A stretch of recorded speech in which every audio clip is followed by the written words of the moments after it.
Hi అండి. ఈరోజు దోసకాయ పెరుగు పచ్చడి చేసుకుందాం.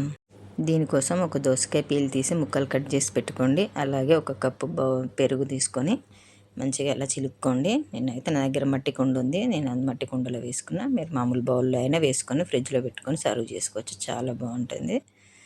అందులో కట్ చేసి పెట్టుకున్న దోసకాయ ముక్కలు వేసేసుకున్నానండి. వేసుకొని ఒకసారి అలా మంచిగా కలుపుకోండి. కావాలంటే మీరు కొంచెం పోపు వేసేటప్పుడు మీకు ఫ్రై చేసుకోవాలనుకుంటే ఒక 2 నిమిషాలు అలా ఫ్రై చేసుకొని అయినా వేసుకోవచ్చు, బాగుంటుంది.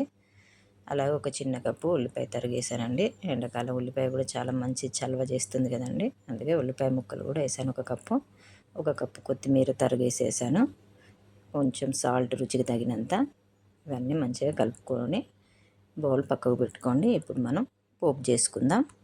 ఇప్పుడు ప్యాన్ పెట్టుకొని అందులో ఒక 2 స్పూన్ల ఆయిల్ వేసేసుకొని జీలకర్ర, పోపు గింజలు, ఎండుమిరపకాయలు, పచ్చిమిర్చి ముక్కలు, కొంచెం కరివేపాకు, కొంచెం ఇంగు వేసానండి నేను. మీకు ఆప్షన్, మీకు కావాలంటే వేసుకోండి, ఇష్టం లేకపోతే మానేయండి, బాగుంటుంది. కొంచెం పసుపు వేసుకొని ఆ పోపు అనేది మనం పెరుగు పచ్చడిలో వేసుకొని మంచిగా కలుపుకొని ఇంకా కావాలంటే మీరు ఫ్రిడ్జ్లో పెట్టుకోండి. నేను కుండలో వేసాను కాబట్టి అలాగే బయట పెట్టుకొని సర్వ్ చేసుకున్నాను. చాలా బాగుంటుంది. ఎండాకాలం చాలా హెల్దీ అండి. ఈ రెసిపీ కనుక మీకు నచ్చినట్టయితే ఛానల్ని సబ్స్క్రైబ్ చేసుకోండి, లైక్ చేయండి, మీ ఫ్రెండ్స్ అండ్ ఫ్యామిలీకి షేర్ చేయండి.